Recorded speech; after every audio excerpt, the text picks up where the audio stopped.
High, this is Bipasha and this is our first day at Barcelona city. আমরা যে হস্টেলটা বুক করেছিলাম সেটা খুঁজতে আমাদের একটু সমস্যা হচ্ছিল। কারণ সেখানকার লোক নরমালি যারা লোকাল তারা ইংলিশ বলছিল না। আর আমাদের কাছে কোনো ইন্টারনেট ছিল না। তো ফাইনালি আমরা খুঁজে পেয়েছি। এটা ছিল আমার 6 বেড মিক্সড ফিমেল ডরমিটরি।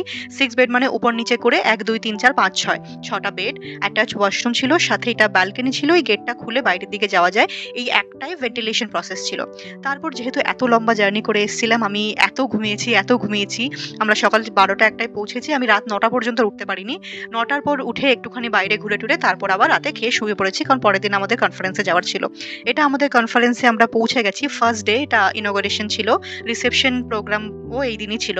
তো সেইজন্য আমি এখানে ফরমাল এইদিন পড়েছিলাম শাড়ি উইথ ব্লেজার। এখানে আমাদেরকে পুরো সিচুয়েশনটা এবং জায়গা প্রোগ্রামটার ব্যাপারে ইনফরমেশন দেওয়া হচ্ছিল। কি হবে, কোথায় হবে, কত জায়গা থেকে লোক এসছে, কত জায়গা থেকে ডেলিগেটস এসছে। সেইদিনই একটা ওয়ার্কশপও রাখা হয়েছিল।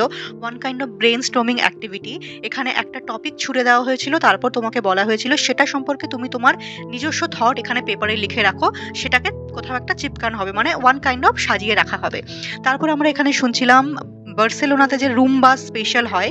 Rumba one kind of Barcelona special song. সুন্দর মিউজিক এটার। মানে রিদমটা ভীষণ সুন্দর। তারপরে আমরা সেটা দেখে বেরিয়ে পড়লাম আমাদের রুমে যাওয়ার জন্য। কারণ আমাদের অলরেডি প্রোগ্রাম এখানে শেষ হয়ে গেছিল। আর আমরা চাইছিলাম ডেটাকে ফুললি এক্সপ্লোর করতে, ইউজ করতে। তা আমরা রুমে যাব। রুমে গিয়ে চেঞ্জ করে তারপর ইভিনিং এর দিকে আমরা অন্য কোথাও একটা ছোটখাটো কাছের বা কোনো একটা জায়গা এক্সপ্লোর করে নেব।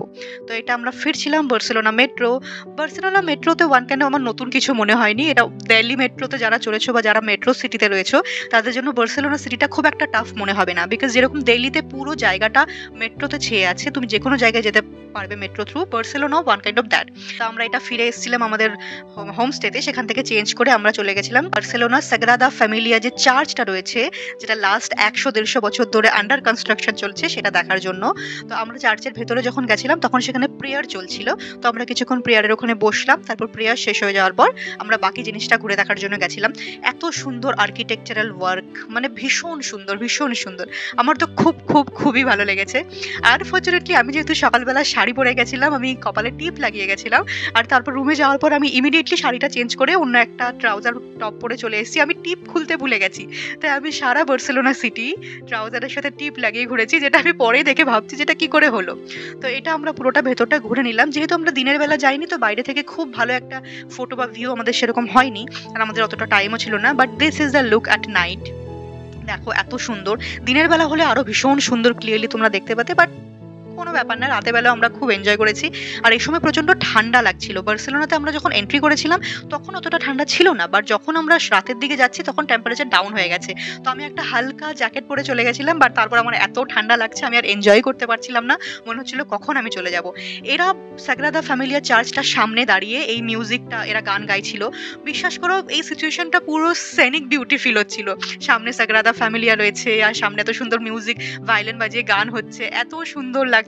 তুমি ১০-১৫ মিনিট আধা ঘন্টা এখানে আরামসে দাঁড়িয়ে কাটিয়ে দিতে পারবে। একটা তোমাকে যে মুভি ভাইব দেবে, ফেয়ারি টেল ভাইব দেবে। আর চার্চের ওয়ার্ক নিয়ে তো কোনো কথা হবে না। এত সুন্দর লাগছিল। যে কোনো সাইড থেকে, যে কোনো অ্যাঙ্গেল থেকে তুমি এটার ছবি তোলো, তোমার মনে হবে একটা অসাধারণ পোস্ট কার্ড ফটো তুমি পেয়ে গেছো। তারপরে আমরা সেই চার্চটা দেখে আশেপাশে রোডগুলো একটু এক্সপ্লোর করতে গেছিলাম। এটা একটা ইন্ডিয়ান শপ ছিল। যেহেতু বাইরে ইন্ডিয়ান লোক ছিল, কথা বলছিল, তো আমরা ভাবলাম যে ভেতরে একটু এক্সপ্লোর করি।